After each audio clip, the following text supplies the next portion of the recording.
The year 2017 will be remembered by many as a year of extremes. Local weather anomalies caused massive flooding and mudslides in South America.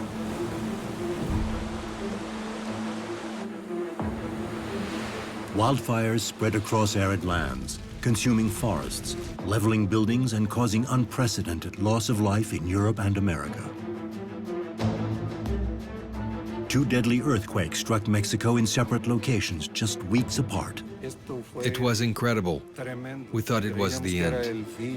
And a series of record-breaking hurricanes battered the Caribbean one after another in an onslaught of devastation. It wasn't a cyclone, it was the devil. You could hear it roaring, you know, like a train coming or something. Eyewitnesses describe what happened, while experts explain the science behind these events. Clearly, the biggest headlines are going to be for three significant hurricanes in the Atlantic: Harvey, Irma, Maria. But we've had a number of other significant events. Very bad wildfires. It's been the third hottest year. Big heat waves have led to wildfire. And then we've seen a number of flood events too.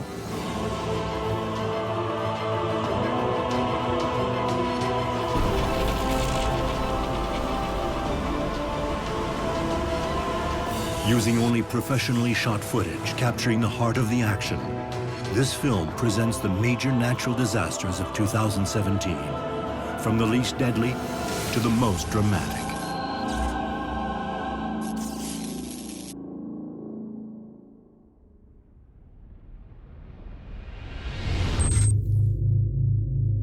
The year 2017 was notable for a wide range of natural disasters. Every year, catastrophes cause loss of life around the globe. But in 2017, a large number of people died as a result of an unexpected tragedy. After suffering a long dry period, California was a tinderbox ready to ignite. In October, conditions were such that no one was surprised when a series of wildfires flared up throughout several counties in the north of the state. Drought, dry fuel, and high winds caused the fires to spread rapidly, moving from wilderness to urban centers overnight. Hundreds of separate fires were reported, and firefighters were unable to contain them as they blazed out of control, destroying everything in their path.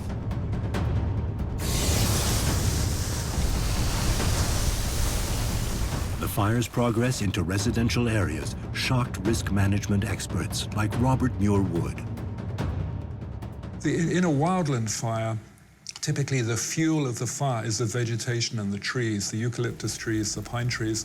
But in California, one of these fires in October actually moved into a city, and the fuel was the houses themselves. So the fuel was the wooden houses, quite densely packed, burning, and we lost 5,000 houses in one fire. The California fires changed the way experts viewed wildfires. Until 2017, it was unthinkable that a fire could spread so rapidly and cause so much damage in an urban landscape. But these extraordinary blazes changed all preconceived notions about how forest fires could spread. More than 1 million acres of land were destroyed, at least 41 people were killed, and the economic cost could be close to $6 billion. Earlier in the year, Europe had also witnessed a ferocious, fatal fire. Early in the summer of 2017, the Iberian Peninsula was sweltering in a searing heat wave with temperatures often above 100 degrees Fahrenheit. On the 17th of June, for reasons that still have not been confirmed, 156 fires erupted in the Pedrógão Grande area in central Portugal, spreading dramatically and creating a firestorm. What is clear is that hotter, drier summers are setting off more forest fires, accelerating the ongoing migration from rural areas, leaving lands untended that in turn fuels new and more intense fires. As the fires rapidly spread, rural inhabitants like Leandro Barata had to make quick decisions about how to react to the encroaching flames. Well, I was having a rest when I heard a helicopter and voices. I got up and saw the fire straight away. The fire was 300 meters from the village. The bushes were burning. The fire was burning everything in its path. Grapevines and the houses were in danger. A lack of infrastructure and communication problems meant inhabitants were frequently left to their own devices, and the area was plunged into chaos and confusion. 1,600 Portuguese firefighters fought an intense battle against the flames that spread faster than they could be subdued. The region is known for its extensive pine forests, but invasive eucalyptus trees proved particularly dangerous. They contain a highly flammable sap that explodes in extreme heat, causing the fires to spread and intensify.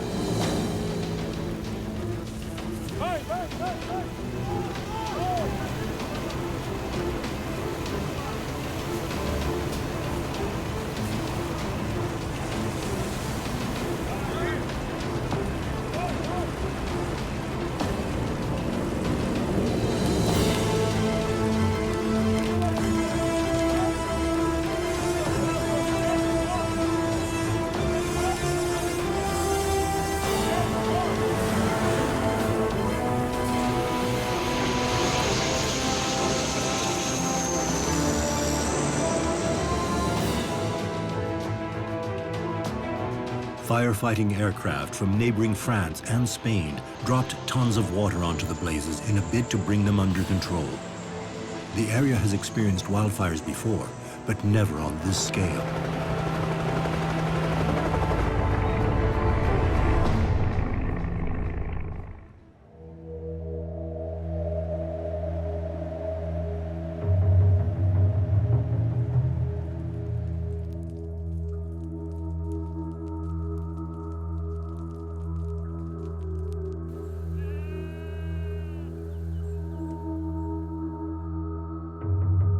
As the fires took hold, destroying vegetation and approaching villages, many inhabitants found themselves trapped in their homes. Lucia Pereira was one of them. Here it was hell. It was an absolute hell. At 6 o'clock in the evening, both fires joined together here. There are no words to describe what happened here yesterday. It's the first time in my life that I can remember a situation like that. We were completely surrounded. People outside said that the flames passed over the top of the roof, from one side to the other. The fires ravaged more than 100,000 acres as firefighters contended with searing heat and rapidly shifting winds. Forest fires generally cause huge devastation to natural areas, but have a relatively low death toll. But as weather conditions deteriorated, the rapid pace of the fire took everyone by surprise. Desperately trying to flee the area, 30 people were burned to death in their cars, trapped by the flames on a rural road, while 17 others died as they tried to escape on foot. Only 4 months later, Portugal would go up in flames again. A huge number of fires, allegedly set deliberately by arsonists, blazed across the country, and conditions worsened when high winds fanned and spread the flames, making it impossible for emergency workers to fight them. We had these very fierce fires flaring up, first of all in June and then again in October in Portugal, with large loss of life. I mean, the loss of life in such fires, people tried to escape in their cars straight into the fires. One thing we've learned about wildfires, especially after heat waves, they can move incredibly fast, and much faster than it's possible to control them. And so fast that it's incredibly dangerous for people who are living downwind. 64 people lost their lives in June, the largest loss of life due to wildfire in Portugal's history. Another 45 died in the fires in October, raising questions about the country's rescue services and their ability to respond to disaster of this scale. While some countries suffered from intense heat and dry conditions, others experienced the worst flooding in decades.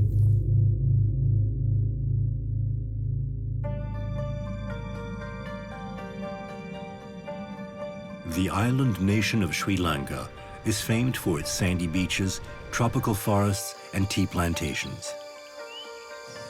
Sri Lanka is also affected by 2 monsoons. Each year, the southwest monsoon causes a shift in wind direction, which typically brings heavy rain from May to September. Having suffered drought conditions for 2 months and with water levels well below normal, the 2017 monsoon was eagerly awaited.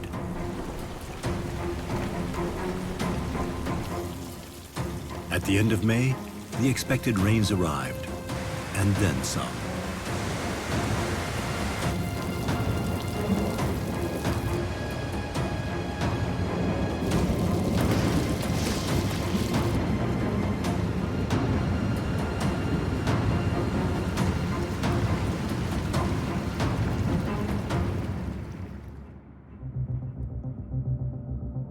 Over the course of 3 days, up to 18 inches of rain fell in some places, and inhabitants soon realized that this was not the beneficial monsoon they were hoping for.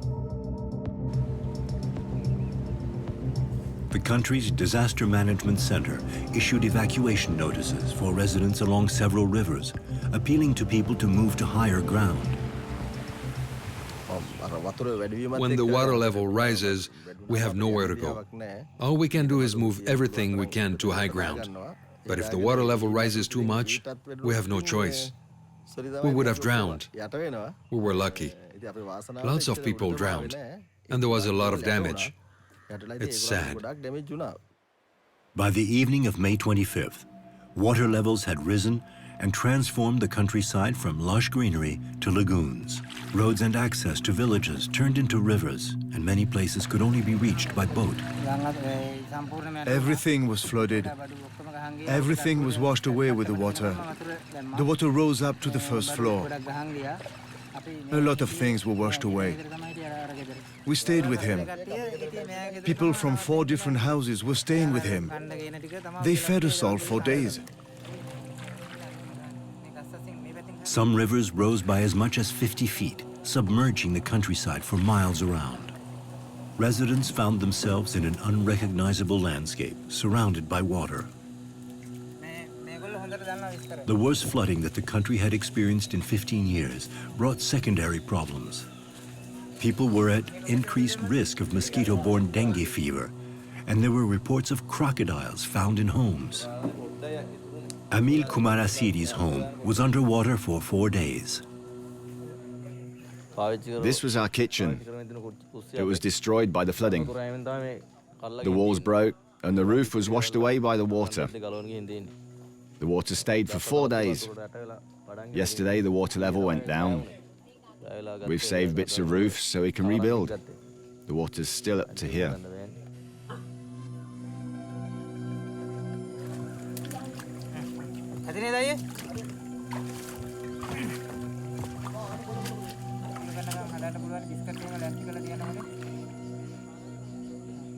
In some areas, the water receded as quickly as it had risen, while in others, 10 to 12 feet of water remained. Roads, villages, and fields were submerged as land turned into lakes.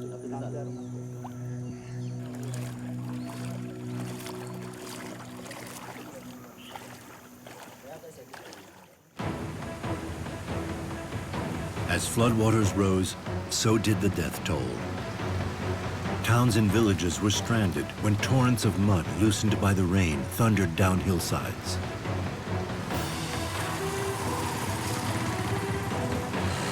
Heavy equipment was used to search for survivors, but rescue efforts were hampered by lack of drinking water, lack of electricity, and continued rain. Nearly 500,000 inhabitants were affected by the disaster.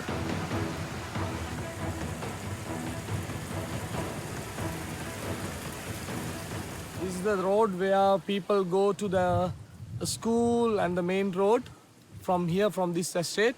So now you can not see any roads here. It has been raining for 3 days, last Friday. And at about 6 o'clock we came to know that there is a landslide. The members of our families, they were died. Unfortunately, 3 of them were our children, our school children, our students of our school. And we could find only one body of those family, and we couldn't find others. Still, they are trying to get the other bodies to confirm whether they died or not. Tales of tragedy were common in the aftermath. Landslides hit with no warning, wiping out whole families. In other areas, water levels from flooding rose so quickly, there was no time to save any possessions.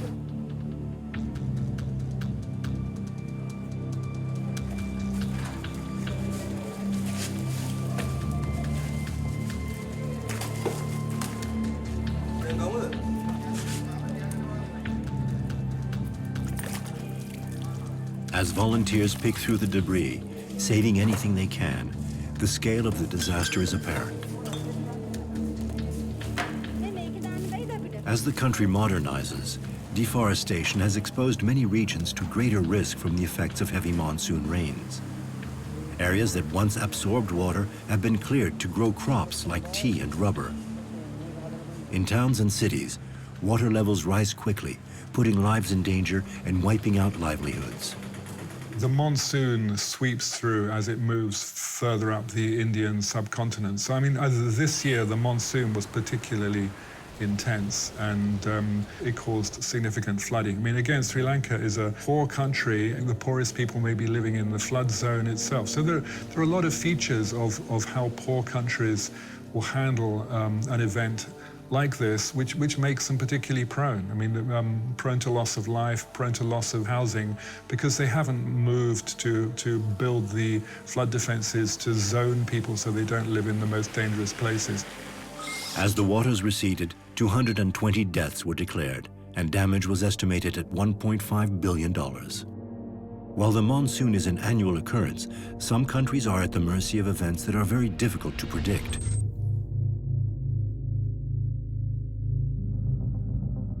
Mexico is one of the world's most seismically active regions, sitting on top of several intersecting tectonic plates. These plates, resting on the Earth's liquid mantle, constantly slide against or under each other. Along the coast of Mexico, the Cocos Plate slides underneath the North American Plate at a rate of about 3 inches per year. But these movements are not always smooth. Sudden shifts can result in earthquakes.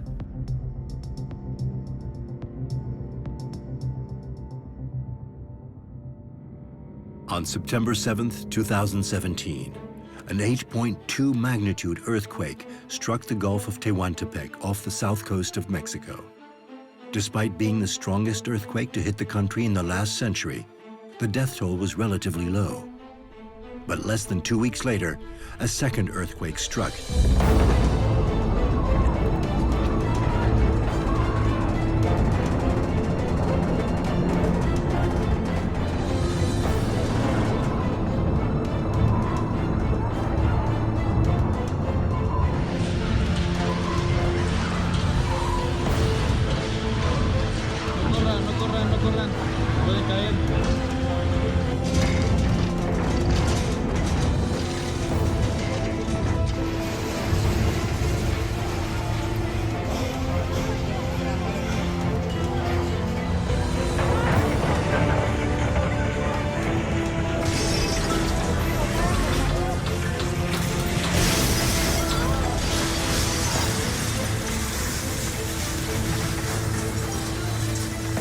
During the dramatic events, Carlos Gonzalez was watching his seismographs.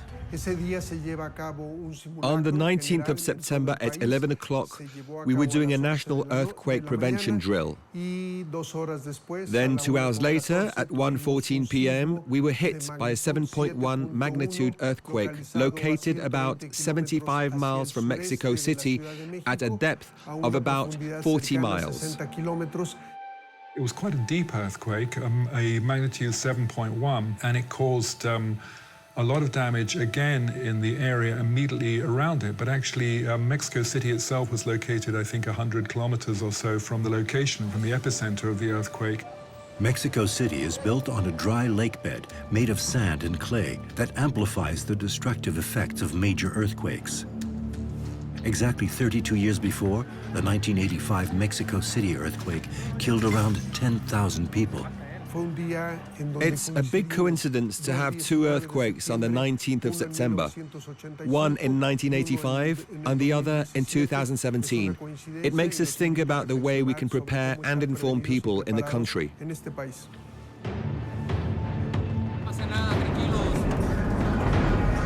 When earthquake alarms sounded, many people thought this was just a continuation of the morning's drill.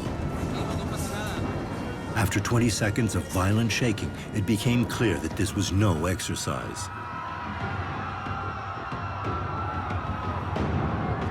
More than 40 buildings collapsed in Mexico City, killing scores and trapping hundreds of people inside. Inhabitants rushed to escape from buildings and found themselves surrounded by rubble and at risk from gas leaks. As the world became aware of the scale of this situation, teams of specialists from around the globe arrived to help rescue survivors and search for bodies. Even days after the major earthquake, the threat of aftershocks and collapsing buildings meant rescue teams were working in high-risk situations. Team members raised their arms to call for total silence, bringing the city to a temporary standstill while experts listened intently for signs of life. Personal information, name, blood type, contact details were written on their arms in case of further accidents.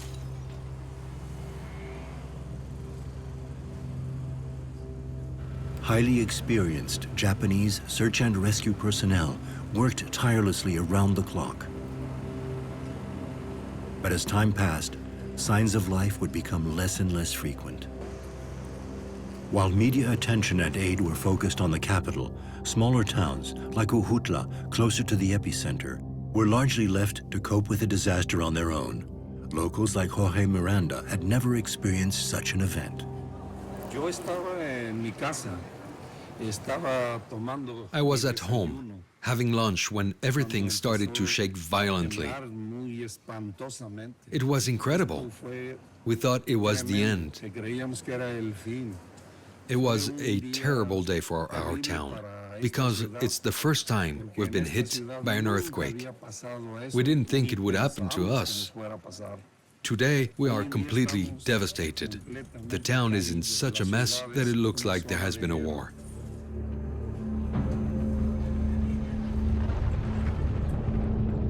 The sheer scale of solidarity in Mexico City meant that many volunteers were turned away and diverted to outlying towns that were in desperate need.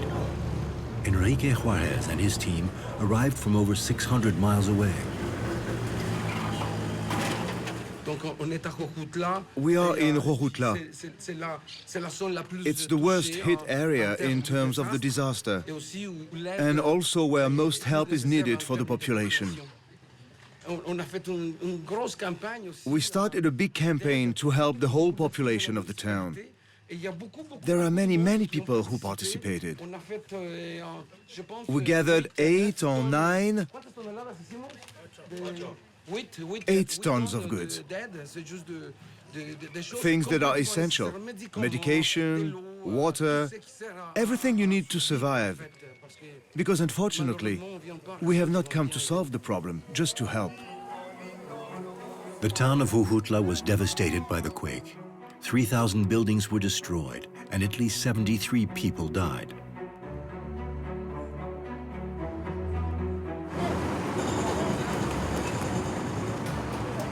Mexico had been slow to introduce strict building codes. The oldest structures suffered most in the quake.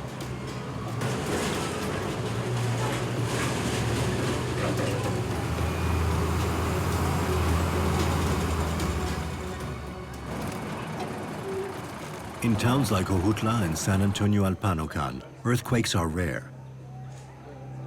Old buildings constructed using traditional techniques stood no chance against an earthquake of this size. Where you have houses actually built effectively out of mud and cement, or what we call adobe houses, they tend to be particularly fragile to what's called high-frequency shaking. So the shaking from a smaller earthquake may well pick off adobe houses. So we see throughout South America and Central America, I mean, the old adobe houses, a lot of them have already been knocked down by earthquakes. They're extremely fragile in earthquakes. They're extremely dangerous because their walls can be heavy, the roofs can be heavy too, and they can have high levels of fatality and injury from adobe house collapse. In Mexico overall, they are also they are very well informed about what you need to do to reduce the consequences of disasters. But if you're in a very outlying village somewhere, you may be sort of beyond the view of government, and people may simply construct the same kind of buildings they had before, unless the government comes in and actually trains the builders in actually how to build safer buildings. Usually, the techniques of construction at Morelos and Puebla are traditionally buildings made of earth, and they don't have concrete structures.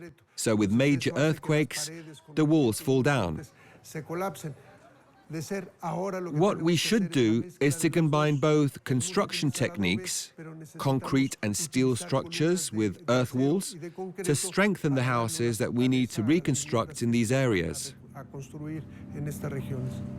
The road ahead will be a long one, and the earthquake of 2017 will remain in the people's memories for generations to come. The earthquake caused 370 deaths, and the economic cost could be as much as $2 billion. As the ground was shaking in Mexico, the Caribbean and the east coast of the United States were in the throes of one of the most exceptional hurricane seasons on record. In the Atlantic, tropical cyclones are known as hurricanes. These storms, which form between June and November, originate off the coast of Africa and move over the Atlantic towards the Caribbean.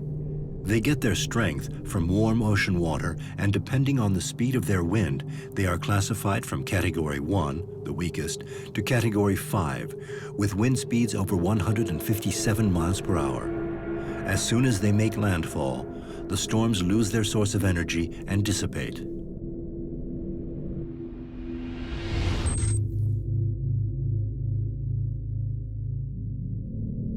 Each year, storms crossing the Atlantic are tracked in an effort to predict which will fizzle out without fuss and which will escalate out of proportion.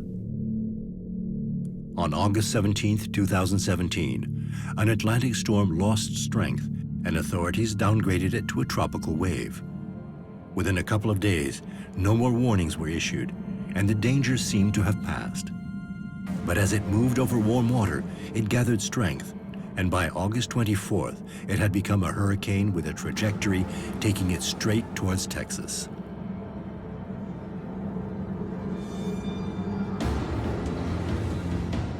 Hurricane Harvey made landfall as a Category 4 storm with winds of 130 miles per hour, causing unprecedented destruction throughout the state. Passing over land should subdue the power of a hurricane, but Harvey had other plans.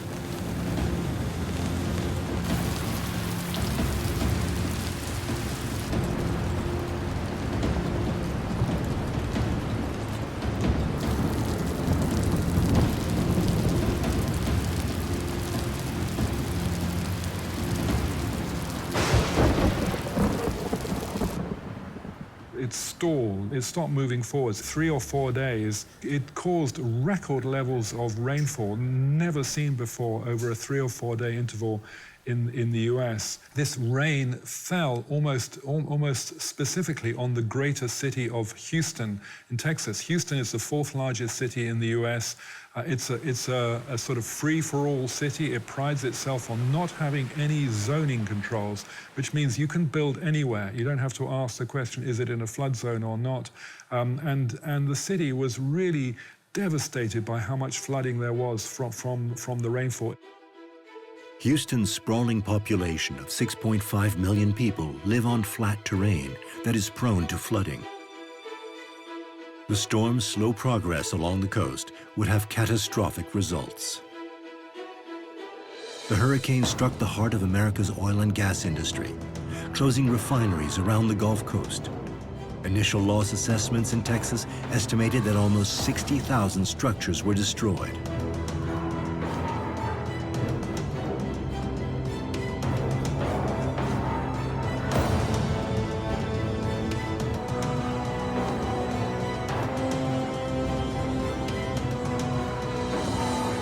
Evacuations were limited, and some people, like James Williams, had no choice but to stay where they were to ride out the storm. It sounded like, first it was just real loud wind, you know, and all of a sudden you hear it roaring, you know, like a train coming or something. Then it hit, just all out of nowhere. All you could hear was just wind, and that's it. And all of a sudden, you know, when you realize you got nowhere to go, you know, that's pretty touchy feeling that you get, you know? Less than a third of mobile homes are built to withstand the forces of hurricane winds. In marinas, most people just left their boats to their fate. The few people that remained witnessed the terrible destruction firsthand.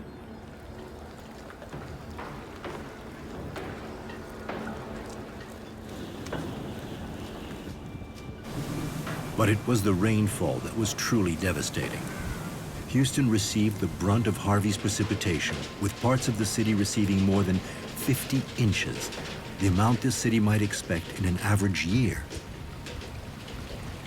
One feature which we've seen over the past year or so along the western edge of the Gulf of Mexico is the hot water layer has not only been at the surface, it's been quite deep as well. So that has meant a lot of heat, a lot more evaporation, and that clearly was a factor in affecting why Harvey intensified so dramatically before landfall, but also I think when people have the chance to really examine and model this record levels of rainfall will be a signature in there of actually this temperature at the surface, but also how thick that surface layer of hot water was. Just days after Harvey hit the Texas coast, the next major hurricane, Irma, was gaining strength out in the Atlantic.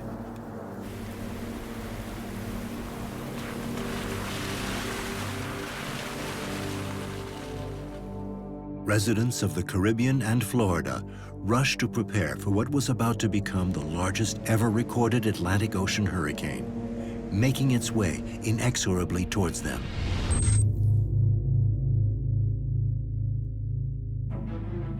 The Paradise Island of St. Martin lies less than 200 miles to the east of Puerto Rico. Half French, half Dutch, most of the 75,000-strong population is involved in the tourist industry. Conditions in the Atlantic were ideal for hurricanes. Deep warm water and no upper atmosphere disturbance means tropical storms intensify over extremely short periods, jumping from category to category and giving people less warning of their arrival. As the hurricane approached the island, it passed over warm water and intensified rapidly, making landfall on the island of St. Martin on the night of September 6th as a Category 5 storm. Irma intensifies, Category 5, winds up to 175 miles an hour. St. Bart and St. Martin are devastated. The eye of the storm, Category 5, has just passed over the islands. Bernard Soli, you're in St. Martin, and you're living through a very difficult experience. Practically, one part of the hotel has been ripped out. There are almost no doors, no rooms. Lots and lots of destruction here in St. Martin. The sea, the waves are practically washing into the entrance of the hotel. I wanted to share with the listeners what was happening outside. I went out. I left my hotel room. I found myself in the corridor, and I didn't have the keys to get back in. I was in the corridor of the hotel for an hour and a half. I shielded myself between the wall and the lift, and practically an hour or an hour and a half later, I saw a little light. The light from a headlamp, someone who was in the hotel, and I realized it was the caretaker, someone who works at the hotel, and I asked him if he had the keys, if he had a key to my room. He opened my room. I went inside to take cover, and where I was outside, the roof was ripped off. I heard a boom and everything exploded around me. Honestly, I thought we were dead. Personally, I thought we were all going to die. I locked myself in the bathroom, and the water was almost up to my knees. It was a very, very difficult time, especially when I was outside my room and when I heard what was happening around me.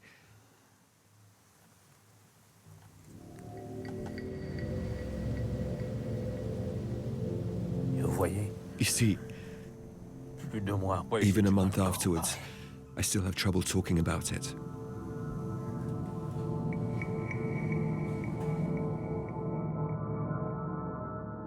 Irma intensified up to not only Category 5, but really extreme Category 5 level. I mean, to wind speeds which of 300 kilometers an hour and over, which are had never been witnessed for a hurricane in that area, at least in the last few decades. And it's sustained. I mean, typically when a tropical cyclone reaches these really intense levels, it tends not to last very long. It's quite unstable. It actually picks up some cold water. Something happens, but it actually maintained this intensity, I think, for 37 hours. And that had never been seen before. With winds of 185 miles per hour, the hurricane bulldozed the island. What had been a haven had become a scene from hell.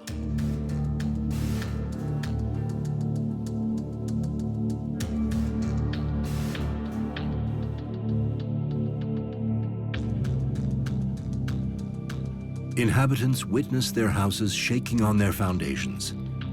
Even the country's many huge metal shipping containers were lifted by the wind and sent tumbling over land.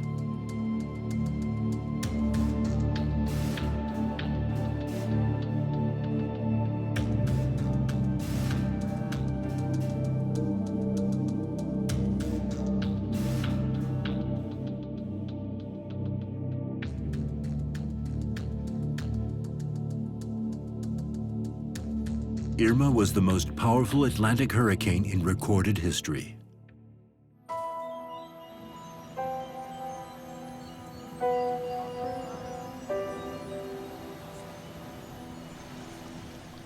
Residents in high-risk areas were told to evacuate in the small hours of the morning. Down here, we had the water that came in from the beach itself, came over the mangrove and flooded all the houses here, as you can see.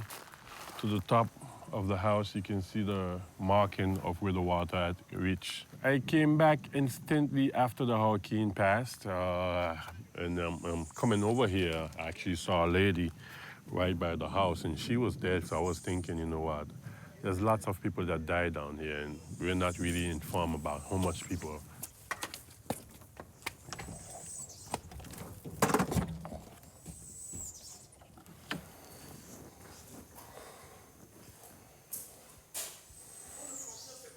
Government officials believe that 95% of the island's buildings were destroyed or damaged by Irma. Almost nothing escaped the power of the wind and the storm surge. Boats were swept away by the wind and waves, dumped in unlikely locations.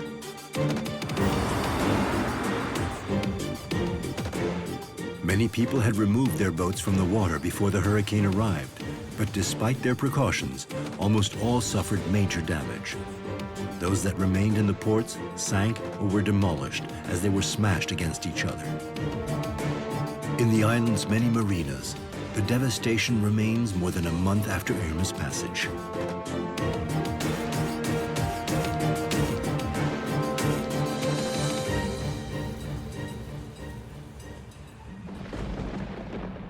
Sticking to its path of mass destruction, the storm curved north, hitting Cuba and losing some of its power over the landmass, before making a beeline for Florida.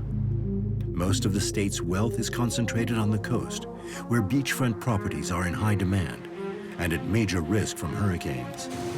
Hundreds of thousands of Floridians left their homes in the largest evacuation in the state's history.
Following Harvey, a second major storm of this size in one season was unprecedented. But unusual weather systems seem to have become the norm.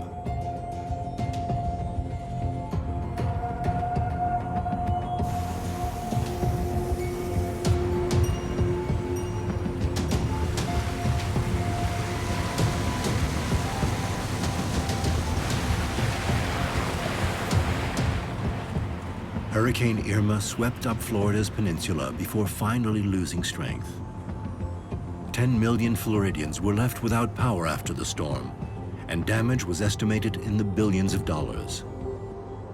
But out in the Atlantic, yet another hurricane was already forming.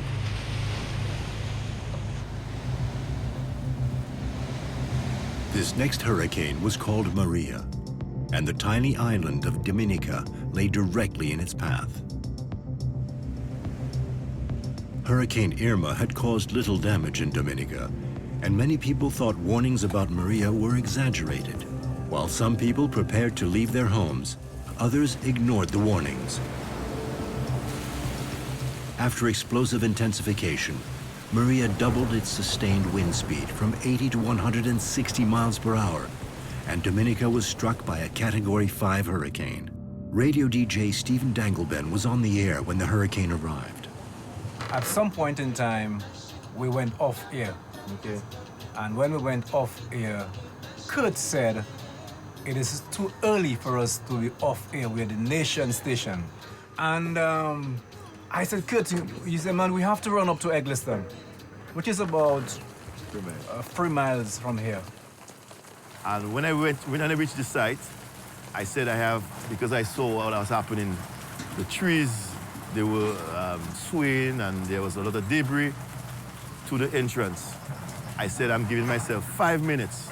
If I don't get the station on in 5 minutes, I have to forget about it. And I did get it on. As soon as I came, I saw the generator had a fault. I cleared the fault and started the generator. And then I head back. And on my way back was a big challenge because it had gotten worse.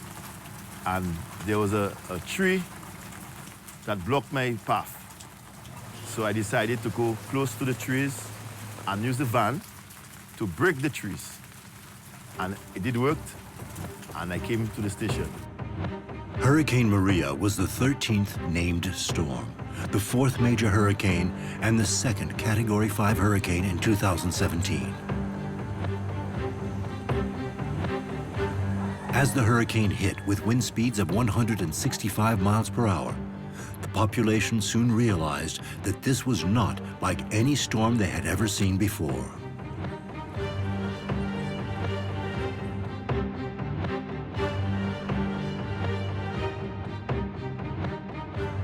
Passing over warm water, just like Irma, Maria intensified dramatically. They say we were going to have a Category 3 or Category 2, but that move from 1 to 2 to 3, it skipped 4 and went directly to 5. We were not prepared for that at all. No one was. Forecasters have a good idea where hurricanes are heading, but even experts like Ralph Toomey struggle to gauge how strong the storms are going to be. Changes in intensity are very hard to predict still, but track was well predicted, and it was well understood that there would be severe flooding. And so the warning given out by the Weather Service was actually very accurate. Despite warnings, the nation was taken by surprise. Melvina Boye saw that her community was not overly concerned. All the television and radio presenters were talking about a violent hurricane that was coming. But because Irma had already passed and it hadn't done anything, we weren't afraid of Maria. We underestimated it. There and there were all people who died. A lot of the people who died were stubborn. Because we went to see them, to tell them to escape, that it could be a Category 5 storm. And they said, we've still got time. But there wasn't time. At 8:30 p.m., the water started pouring down the mountain and washed everything away. Water rushed down ravines, tearing out trees and ripping houses from their foundations. Weeks after the storm, the cleanup operation has made little impact. In the fishing village of Scott's Head, it will be a long time before life resumes as normal.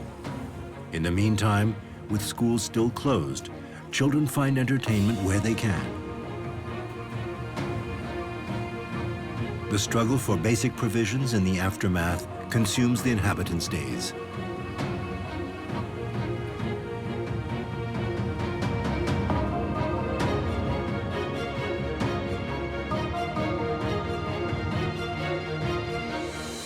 And it's the first time that I heard the wind actually whistle. It was singing, it was crying, it was howling, all at the same time and playing tunes. You know, it was just amazing, but at the same time, it was terrifying. By September 20th, the storm, now a Category 4 hurricane, engulfed Puerto Rico, which was still reeling from Hurricane Irma a mere 2 weeks before. Winds of 155 miles per hour and more than 20 inches of rain flattened residences, tore roofs from homes, and caused major flooding.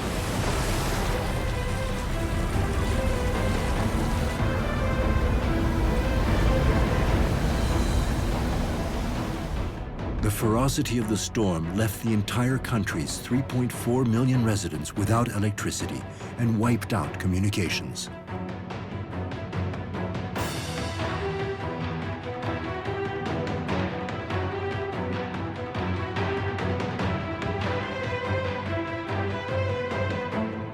And on Puerto Rico, it also caused very significant amounts of damage, both as a wind event and as a flood event. We've seen, the way people are living now after Maria on Puerto Rico is like how they were living 100 years ago. When the storm had passed, residents remained at risk from flooding and landslides. The 2017 hurricane season came as a major surprise, even to those who study the phenomenon. But several years of calm meant that some experts hadn't ruled anything out. We were due a surprise. So really, it's been a quiet decade for some time in terms of landfall and activity. If you look at the historical record, this was a quiet period. And so sooner or later, it was going to go back to, if you like, normal, and it went back to normal in a big way.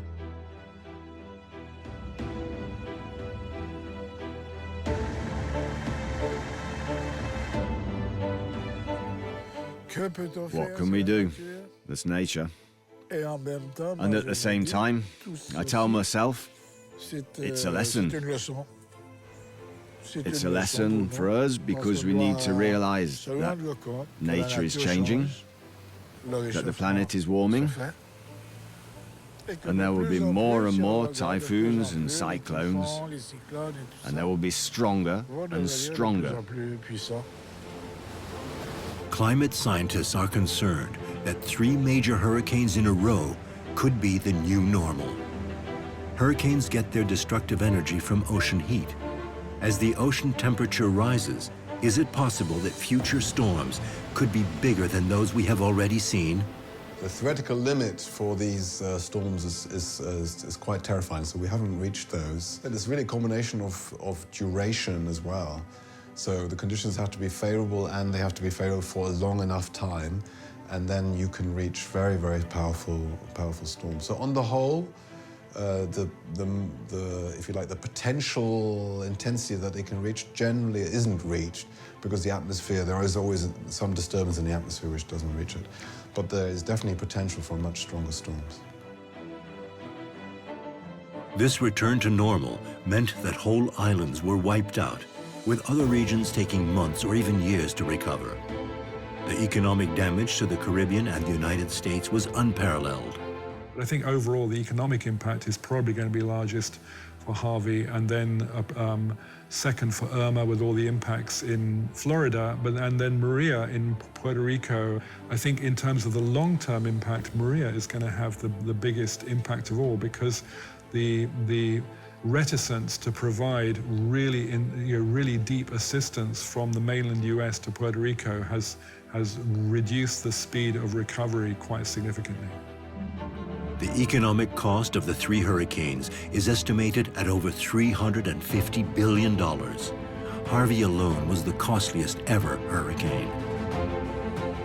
Although the official death toll for Harvey, Irma, and Maria stands at 323, we may never know how many people really died during this extreme hurricane season.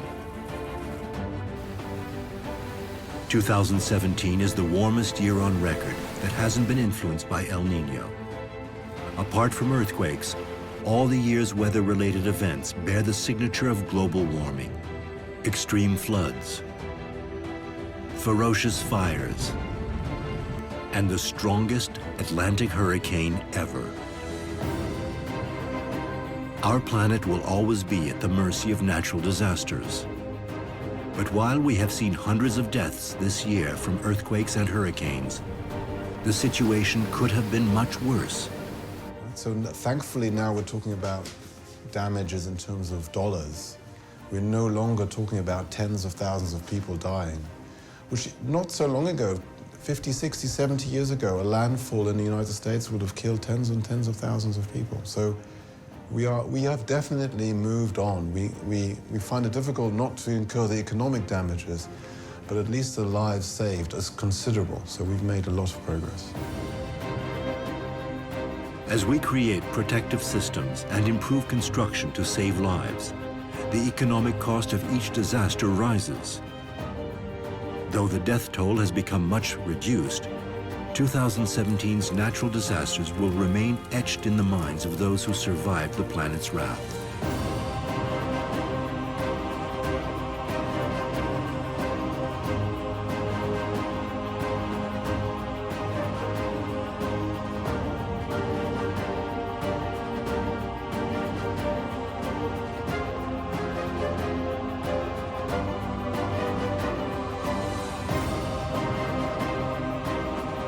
The Disaster Diaries is not an exhaustive study of the year's catastrophes. Many are not included in this account. A mudslide in Sierra Leone killed 500 people. An earthquake in Iran killed 540. And every year the monsoons on the Indian subcontinent take the lives of thousands. In December, the 5th largest wildfire in California's history burned more than 1,000 homes and reduced 230,000 acres of land to ash. Our planet's atmosphere bears the indelible marks of human activity, but mankind is learning to defend itself from the violence of the weather that it has unleashed.